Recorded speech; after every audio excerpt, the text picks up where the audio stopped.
Góðan dag, kæru nemendur.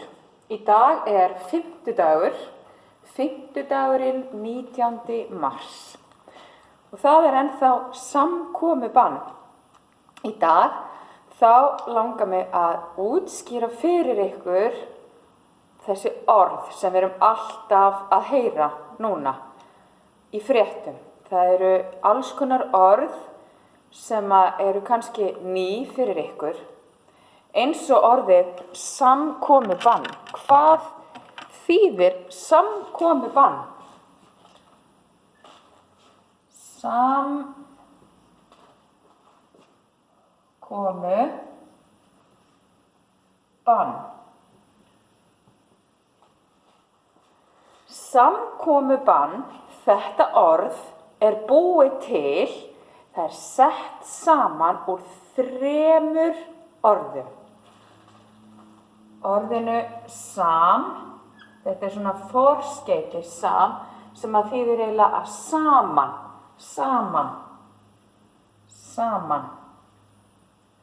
Það sem eru margir saman, margt fólk. Og tökum hérna, og svo er það sögnin að koma.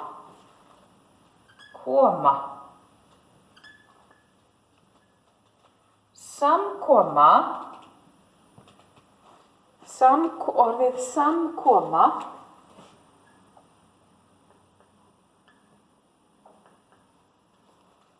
samkoma þýðir það þegar margir koma saman, safnast saman.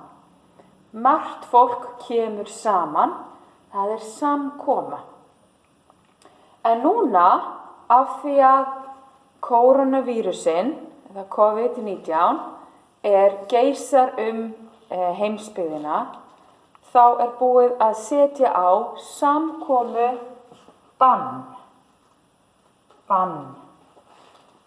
Þegar eitthvað er bannað, eitthvað sem er bannað, það er eitthvað sem má ekki. Það er bannað. Það er bannað að keyra yfir á rauðu ljósi. Það er bannað. Þannig að núna er samkomubann. Við megum ekki koma saman. Það er það sem þetta orð merkir. Þetta er gert til þess að reyna að minnka smithættu. Og þá skulum við skoða það orð. Nú erum við búin að skoða orðið samkomubann, sem er búið til úr 3 orðum. Saman og að koma og bannað.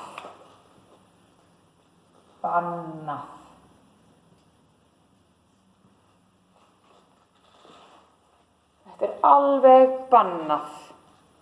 Samkomubann.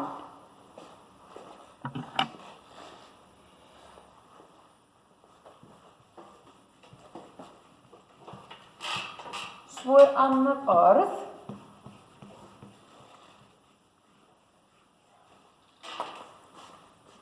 sem við heyrum oft núna. Það er orðið smit. Smit eða smithætta.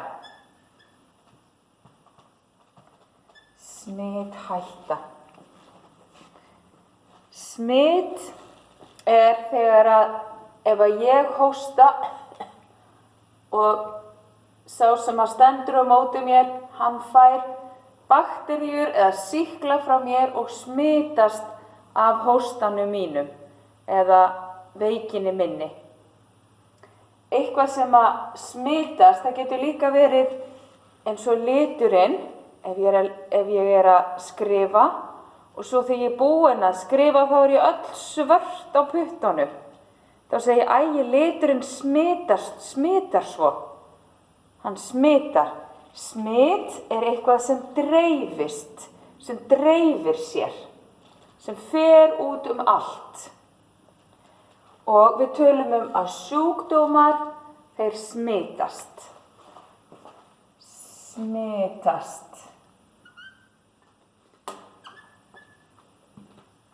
smitast. Ég vil ekki smitast. Þegar ég lasin, þá kem ég ekki í vinnuna því ég vil ekki smita alla. Að smita. Og smithætta, hætta eitthvað sem hættulegt, eitthvað sem gæti gerst og verður líklega að gerist. Smithætta. Smithætta.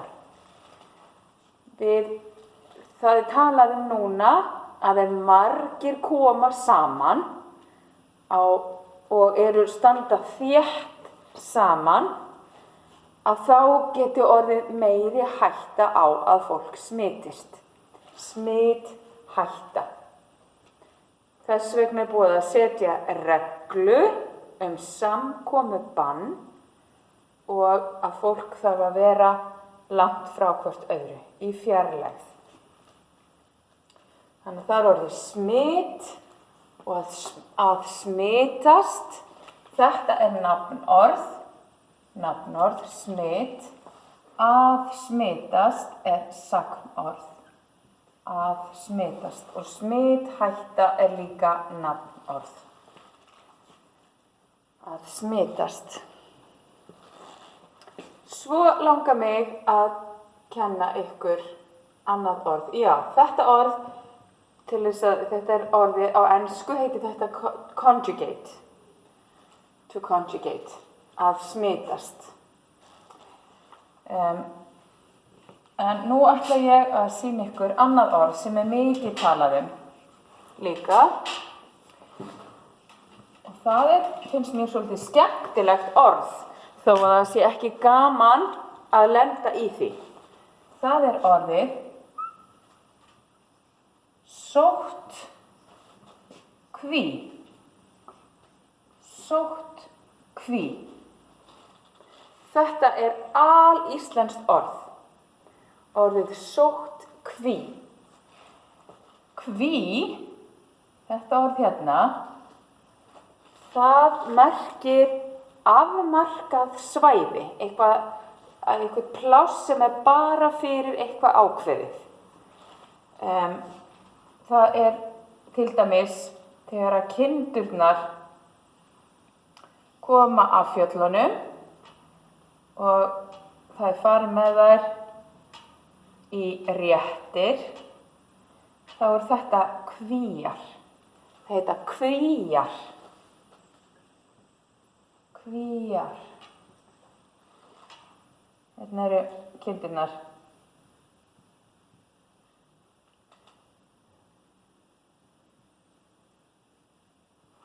Og þetta líka notað það sem eru fiskar og fiskarnir eru settir í svona hólf. Það eru líka kvíar. Það ein kví, margar kvíar. Ein kví, það eintala og margar kvíar. Þetta kvenkyns orð. Það hún kvíin og þær kvíarnar. Og sóttkví, sótt, það þýðir ef einhver með sótt að þá hann veikur. En sóttkví þýðir ekki endilega að sá sem í sóttkví sé veikur. Hann gæti hugsanlega verið veikur, hann gæti kannski verið veikur og þess vegna þarf hann að vera, eða hún, að vera í sérplássi, heima hjá sér, inni í herbergi, þar sem að engin annar er. Hann lokaður í afmörkuðu svæði, eða afmörkuðu rými.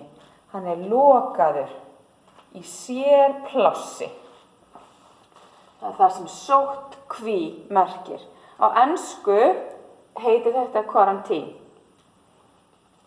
En á íslensku höfum við þetta skemmtilega orð, sóttkví. En það ekki gaman, held ég, að vera í sóttkví.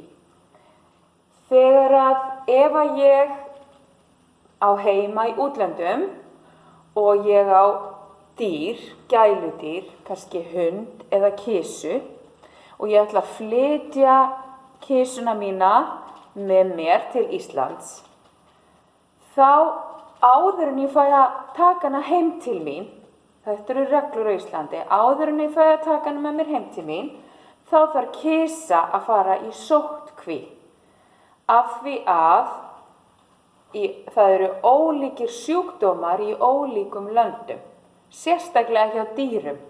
Þess vegna er passað upp á það að dýr, þau smiti ekki önnur dýr eða komi með sjúkdóma annar staðar frá. Þess vegna þurfa þau að fara í sóttkví í einhver tíma áður en maður fær dýrin heim. Og þessi skrýtnu orð, ég vona að þetta hafi útskýrt eitthvað fyrir ykkur. Síðan munið þið daginn, þá var ég að tala við ykkur að í íslensku notum við mjög mikið orðasambönd. Við setjum orðin í ákveðnar setningar, í ákveðna röð og þá þýða þau kannski eitthvað annað. Og það er eitt með þetta orð, hví. Við notum það í svona orðasambandi og orðasambandið sem við notum þetta orð í, það er að færa út kvíarnar. Að færa út kvíarnar.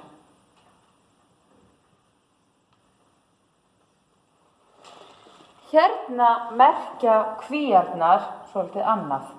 Hér eru kvíarnar. Hérna merkir kví ekki lokað svæði. Heldur að þegar við færum út kvíarnar þýðir það til dæmis að ef að ég á búð sem að ég sel alls konar hluti. Og það gengur mjög vel. Og nú langar mig að stækka. Ég vil kaupa stærra hús fyrir búðina og kaupa fleiri vörur. Og það gengur líka mjög vel. Þannig ég ætla að opna aðra búð. Og svo kannski opna ég fleiri búðir. Og allar búðirnar eru búðirnar mínar og hafa sama nafni. Þá er ég búin að færa út kvíarnar. Ég er búin að stækka viðskiptin mín. Það heitir að færa út kvíarnar. Þetta er pínulítið flókið, en þið sem eru aðeins lengra komin, þið kannski skiljið þetta. Það var skemmtilegt að þekkja svona orðasambönd. Að færa út kvíarnar. Að stækka við sig. Að breyta. Við getum talað líka, það eru umsvif er orð sem við notum stundum. Að stækka við sig, að færa út kvíarnar. Þetta var svona kannski aðeins framhaldskennsla, en ég reyni að hafa svona, blanda þessu svolítið saman. Ég ætla líka að setja skjöl þar sem ég set skriflegar útskýringar, þannig þið getið líka lesið. Ég set það inn á Facebook-hópinn. Takk fyrir.